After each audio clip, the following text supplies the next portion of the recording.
Crié a un hijo que no era mío, y lo supe demasiado tarde. Historia completa. Hola, soy Daniel, tengo 38 años, y hasta hace un año, pensaba que tenía la vida que siempre soñé: un matrimonio estable, una casa tranquila, y lo más importante, un hijo al que amaba con cada fibra de mi ser. Hoy, mientras escribo esto, no sé si lo que siento es rabia, tristeza o simplemente un vacío imposible de llenar. Porque la verdad que descubrí me destrozó de una forma que nunca imaginé posible. El niño al que llamé hijo, durante más de 10 años, no era mío. Todo empezó hace unos 12 años, cuando conocí a Laura. Ella era divertida, extrovertida, con una sonrisa que llenaba cualquier habitación. Nos enamoramos rápido, quizás demasiado rápido, pero en ese momento todo parecía perfecto. A los pocos meses de estar juntos, me dijo que estaba embarazada. Fue un shock. No lo voy a negar, pero después del susto inicial, me sentí el hombre más feliz del mundo. Recuerdo ese día perfectamente. Estábamos sentados en el sillón,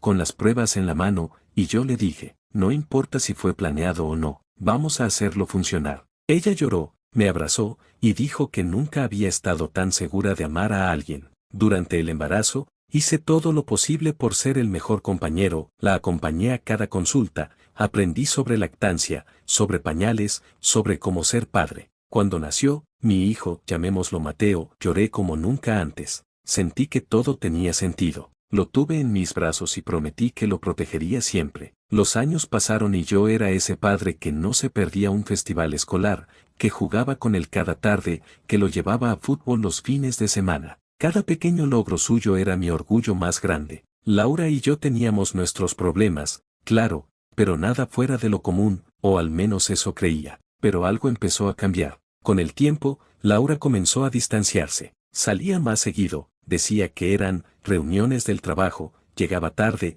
a veces ni siquiera dormía en casa. Yo, como idiota enamorado, siempre encontraba una justificación. Está estresada, tiene mucho trabajo, necesita su espacio. Un día, Mateo tendría unos 10 años, y fuimos al médico para un chequeo de rutina. El doctor nos preguntó por antecedentes familiares, enfermedades hereditarias, alergias, cosas normales. Cuando respondí una de las preguntas, el médico frunció el ceño. Eso no coincide con lo que tenemos aquí, dijo. ¿Cómo que no coincide?, pregunté confundido. Según los resultados de unos exámenes anteriores, Mateo tiene un tipo de marcador genético que no puede venir de usted. Me reí nervioso. Pensé que era un error, que quizás habían mezclado resultados. Pero el médico insistió en que me hiciera una prueba de ADN para descartar cualquier error. Yo, sin sospechar nada grave, accedí. Lo que nunca imaginé fue que esa decisión iba a destruirme. Una semana después, tenía los resultados en mis manos.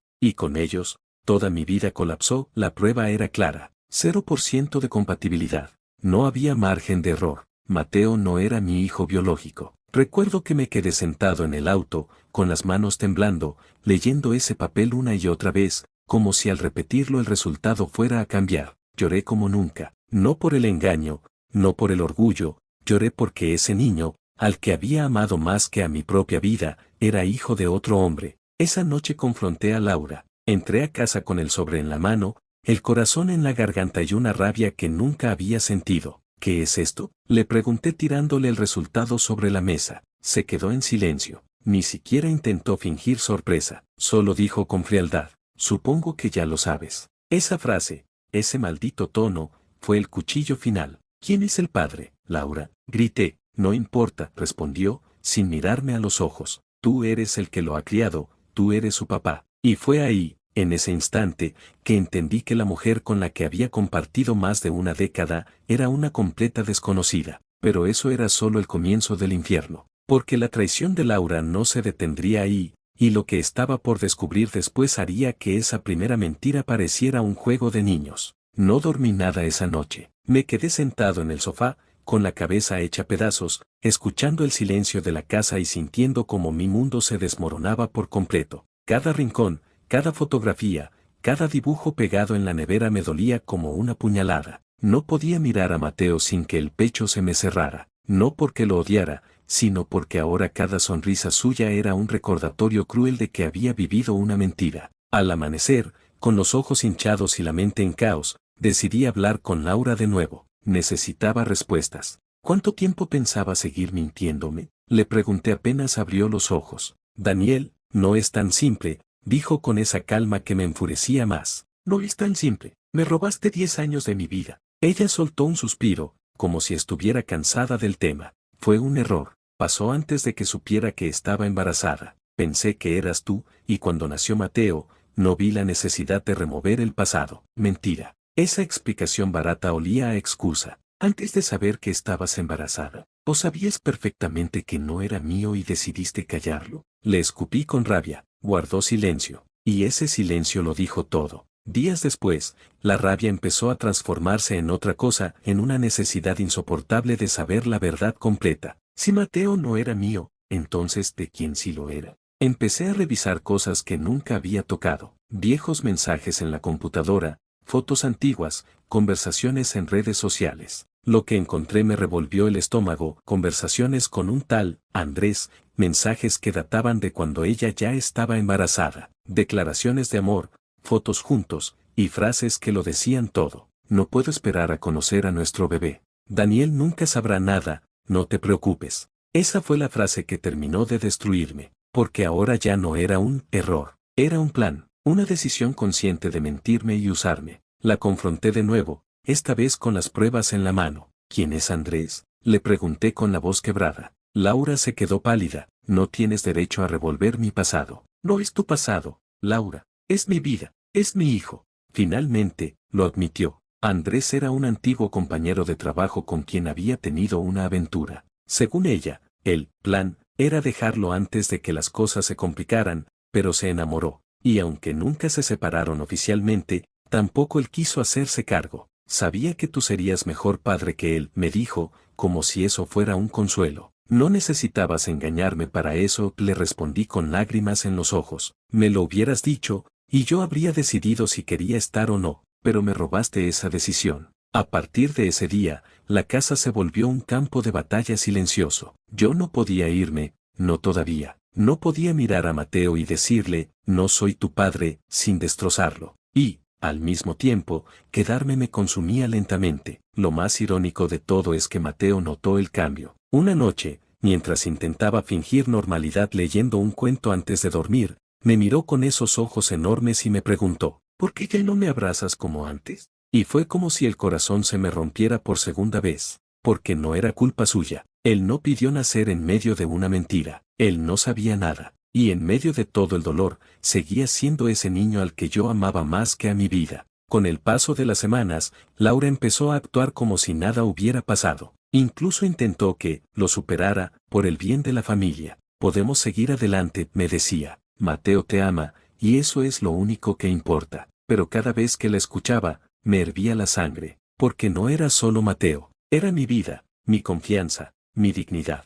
Todo había sido pisoteado por una mentira cuidadosamente planeada. Fue entonces cuando tomé una decisión. Antes de seguir con cualquier cosa, necesitaba saber si Andrés sabía de Mateo, y qué tan involucrado había estado. Lo busqué, tardé semanas, pero lo encontré, y cuando lo enfrenté cara a cara, lo que me dijo fue aún más repugnante que todo lo anterior, porque no solo sabía que era su hijo, lo había sabido desde el principio, y no se había acercado no por respeto o vergüenza. Lo hizo por una razón mucho más retorcida, una razón que iba a cambiar todo lo que yo creía sobre mi vida. Andrés no se sorprendió al verme. Era como si hubiera estado esperándome, como si supiera que, tarde o temprano, aparecería en su puerta. Me abrió con una sonrisa incómoda, de esas que no son de amabilidad, sino de alguien que no se siente culpable en lo más mínimo. Sabía que vendrías algún día, me dijo con una tranquilidad que me revolvió el estómago. Me temblaban las manos. No sabía si quería golpearlo o gritarle. Necesito respuestas. ¿Sabías que Mateo era tu hijo? Le solté sin rodeos. Su sonrisa se ensanchó, como si la pregunta le pareciera ridícula. Claro que lo sabía, desde el principio. Esa frase me dejó sin aire. Entonces, ¿por qué nunca lo buscaste? ¿Por qué nunca intentaste formar parte de su vida? Pregunté con la voz quebrada. Porque no lo necesitaba, respondió, encogiéndose de hombros. Laura me contó que tú estabas ahí, dispuesto a criar al niño, a hacerte cargo. ¿Para qué complicar las cosas? Al final, los dos conseguimos lo que queríamos, ella un hombre que se hiciera cargo, y yo no tener responsabilidades. Sentí náuseas. Todo lo que había vivido en esos 10 años, las noches sin dormir, los sacrificios, las decisiones difíciles, los sueños que había postergado, todo reducido aún, ¿para qué complicar las cosas? Eres un maldito cobarde, le dije con los dientes apretados. Llámalo como quieras. Pero mira el lado bueno, Mateo ha tenido un buen padre, aunque no lleve tu sangre. Se cruzó de brazos con esa arrogancia que solo tienen los que no sienten vergüenza. En ese momento lo entendí todo. Laura y él habían decidido mentirme desde el principio. No fue un error, no fue un accidente. Fue un pacto silencioso entre dos personas egoístas, uno que no quería responsabilidades y otra que necesitaba un salvavidas. Y yo fui ese salvavidas. Esa conversación me cambió por dentro. No solo porque confirmé la traición, sino porque entendí que nunca recuperaría lo que me habían robado. 10 años no se devuelven. El cariño que di, la confianza, el orgullo de escuchar la palabra, papá, nada de eso volvería a significar lo mismo. Esa noche, cuando regresé a casa, Laura intentó hablar conmigo como si nada hubiera pasado. ¿Y, fuiste a verlo? Preguntó con un tono casi burlón. Sí, y ahora sé que los dos son igual de miserables. Ella se ofendió. Daniel, no tienes derecho a juzgar. Criaste a Mateo como tuyo, y lo hiciste bien. No cambies eso ahora. No lo crié como mío, Laura. Lo crié creyendo que lo era. Hay una diferencia enorme. Los días siguientes fueron una pesadilla. Yo apenas hablaba con ella, y cuando lo hacía era solo por Mateo. No quería arrastrarlo a nuestro desastre, no quería que sufriera por algo que no era su culpa, pero incluso él notó la distancia. Empezó a preguntarme si ya no lo quería, si había hecho algo mal. Cada vez que decía eso, me rompía un poco más. Fue entonces cuando tomé una decisión que me dolió más que cualquier otra cosa en mi vida. Pedí una prueba legal de paternidad para dejar asentado que Mateo no era mi hijo, no porque quisiera abandonarlo, sino porque necesitaba protegerme. Si algún día esto terminaba en un divorcio, y todo apuntaba a que si lo haría, no permitiría que Laura usara a Mateo como arma legal para seguir manipulándome. Cuando Laura recibió la notificación, estalló. No puedes hacer esto, lo vas a destruir, gritaba. Tú lo destruiste el día que decidiste mentirme, le respondí con una frialdad que ni yo sabía que tenía. La prueba, como era de esperarse, confirmó lo que ya sabía. Y cuando tuve el documento en mis manos, sentí una mezcla de liberación y dolor. Porque sí, ya no había duda, pero eso no hacía que doliera menos. A partir de ahí, la relación se volvió insostenible. Laura seguía intentando manipularme con frases como, tú eres su verdadero padre, o, él no necesita saber nada, pero cada vez que hablaba, me recordaba por qué no podía seguir ahí, y sin embargo, cada vez que veía a Mateo correr hacia mí, gritando, papá, con los brazos abiertos, mi corazón se partía en dos. ¿Cómo le explicas a un niño que no es tu hijo sin romperlo para siempre? ¿Cómo te alejas sin sentirte un monstruo? Empecé a buscar ayuda legal, psicológica, cualquier cosa que me orientara. Y en medio de todo ese proceso, ocurrió algo que no esperaba. Mateo empezó a sospechar. Una noche, mientras cenábamos en silencio, me miró con sus ojitos curiosos y me dijo, papá, ¿por qué mamá y tú ya no se quieren? No es que no nos queramos, respondí con la voz temblorosa.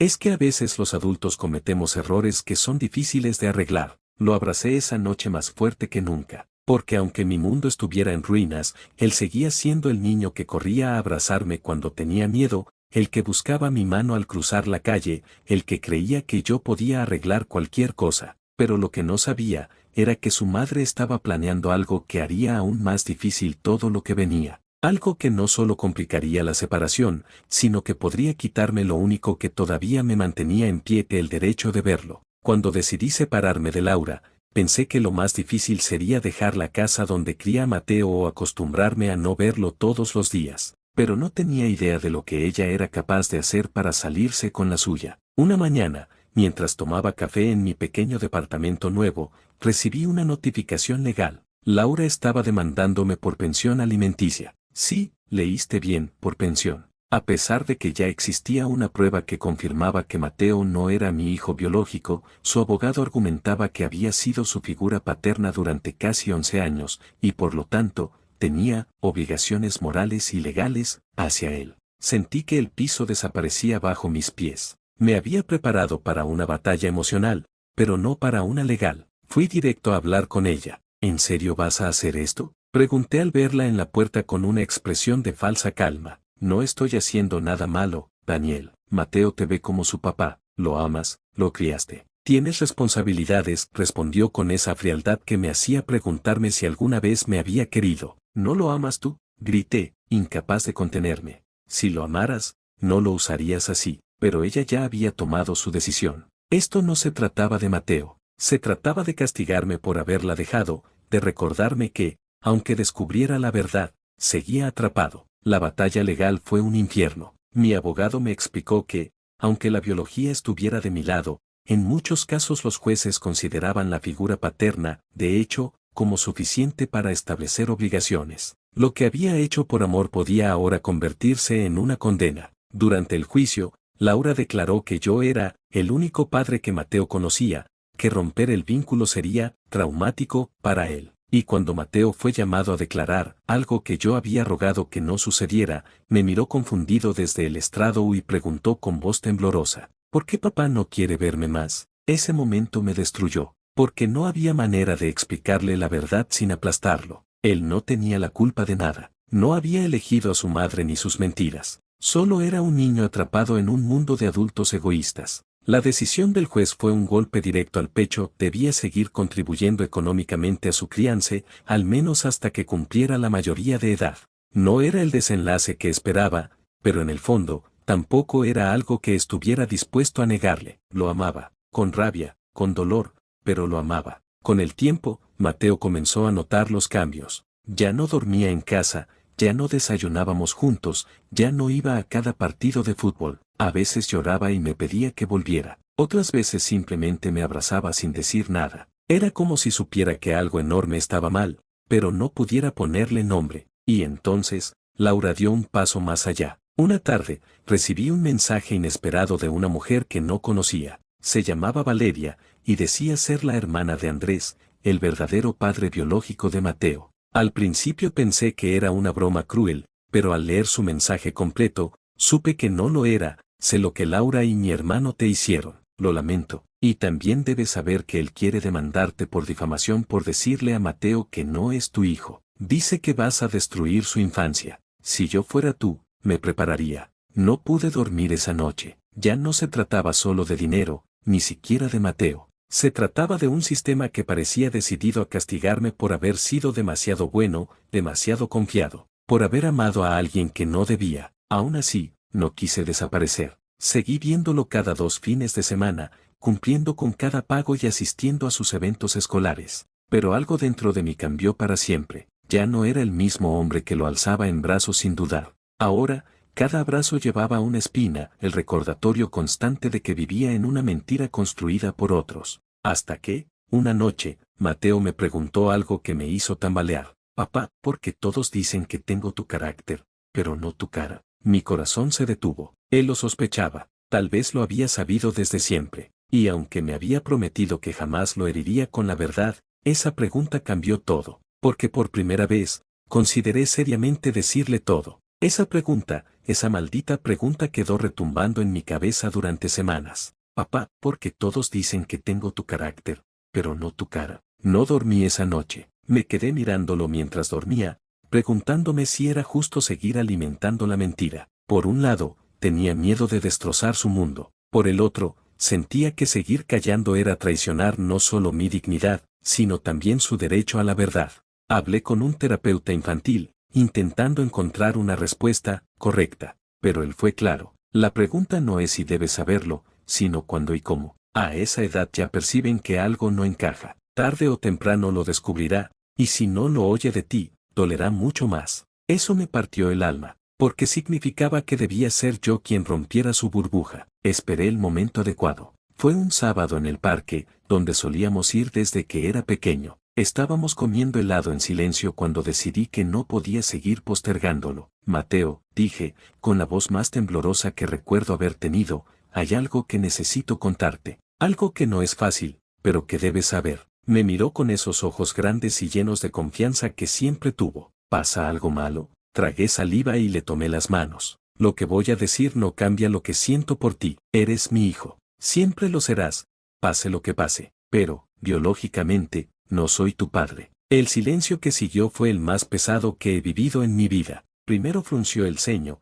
como si no entendiera. Luego su cara se transformó en confusión, después en rabia. ¿Qué estás diciendo?, preguntó, apartando sus manos. Cuando naciste, yo no sabía. Tu mamá nunca me lo dijo. Me enteré hace poco, pero eso no cambia que yo te amo, que siempre lo haré. Se levantó sin decir nada y empezó a caminar. Lo seguí, rogándole que hablara conmigo. Me mentiste, gritó. Tú también me mentiste. Esa frase me atravesó el pecho como un cuchillo. No importaba que yo fuera víctima también. Para él, el hombre que lo había criado había sostenido una mentira toda su vida, y en cierto modo, tenía razón. Durante semanas no quiso verme. Lloré cada noche imaginando cómo lo estaba procesando. Laura, por supuesto, me llamó para insultarme. ¿Cómo se te ocurre decirle eso? Le arruinaste la infancia, gritó por teléfono. No le arruiné nada. Tú lo hiciste cuando decidiste mentirle a todos, respondí con una calma que me sorprendió. Pasaron casi 2 meses hasta que quiso hablar conmigo de nuevo.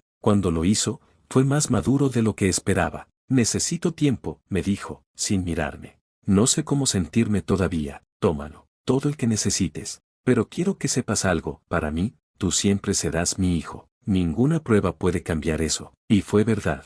A pesar de todo, la traición, la rabia, el dolor, lo seguía amando. Tal vez no era mi hijo por sangre, pero era mío en cada recuerdo, cada paso, cada lágrima y cada risa. Un día, varios meses después, recibí un mensaje suyo. Hay partido el sábado, me gustaría que vinieras. Lloré al leerlo. No era perdón, no todavía, pero era un paso, un pequeño rayo de esperanza en medio del desastre. Sin embargo, justo cuando creía que todo comenzaba a sanar, recibí una llamada que cambiaría el rumbo de todo nuevamente. Era Valeria, la hermana del verdadero padre de Mateo. Daniel, hay algo que debes saber. Andrés está enfermo, muy enfermo, y quiere conocer a su hijo. Esa noticia me golpeó con una mezcla de emociones imposibles de describir. Por un lado, pensé que tal vez era lo mejor para Mateo, que conociera sus orígenes. Por otro, sentí un miedo irracional de perderlo para siempre. Porque, al final del día, ¿qué era yo frente al hombre que lo había engendrado? ¿Un impostor? ¿Un intruso? ¿O el único padre que realmente había estado ahí? La respuesta a esa pregunta llegaría muy pronto, y sería mucho más dolorosa de lo que imaginaba.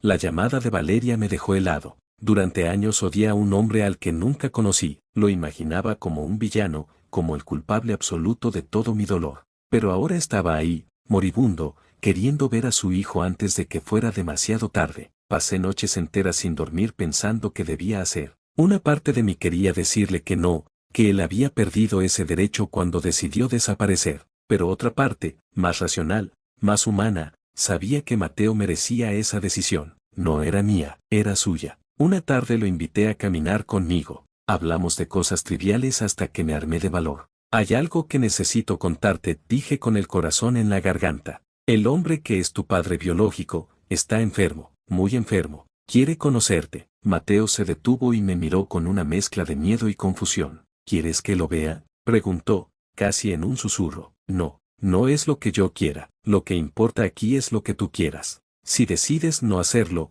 lo entenderé y te apoyaré. Si decides verlo, estaré contigo también. Guardó silencio un largo rato, luego suspiró. Quiero conocerlo, no porque me falte algo, sino porque necesito cerrar esto. Semanas después, estábamos en un hospital, en una habitación silenciosa con olor a desinfectante. Andrés estaba irreconocible, delgado, débil, con el rostro marcado por los años y por el arrepentimiento. Cuando vio a Mateo, sus ojos se llenaron de lágrimas. Eres más de lo que soñé, dijo con la voz rota. Nunca fui lo suficientemente hombre para estar ahí. Me odié por eso todos los días. Mateo lo escuchó con atención, sin interrumpir. Luego habló con una madurez que me desarmó. No puedo decirte que está bien, no lo está. Pero supongo que a veces la vida no da segundas oportunidades, y tú tuviste una. Se abrazaron. Un abrazo incómodo, tembloroso, pero real. Yo los observaba desde un rincón, sintiendo un nudo en el pecho. En ese momento comprendí que no lo estaba perdiendo,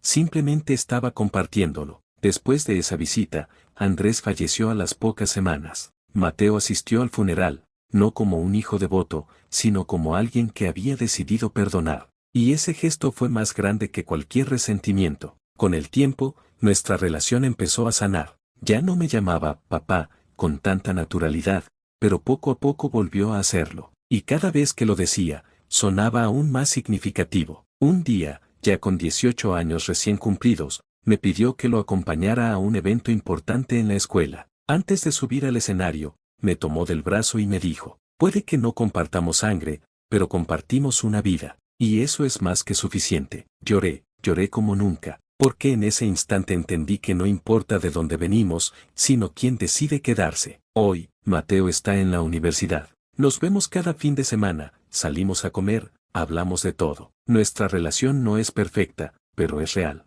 Y eso vale más que cualquier lazo biológico. A veces me preguntan si me arrepiento, si me duele haber criado a un hijo que no era mío. La verdad es que no, porque en el fondo, sí lo era, lo es. Y siempre lo será. Y a ti que lees esto, si alguna vez sientes que tu vida se derrumba por una traición así, recuerda, la sangre puede unir, pero el amor, el compromiso y los años compartidos, eso es lo que verdaderamente construye una familia. Yo no fui su padre por accidente, lo fui por elección, y no hay verdad que pueda cambiarlo.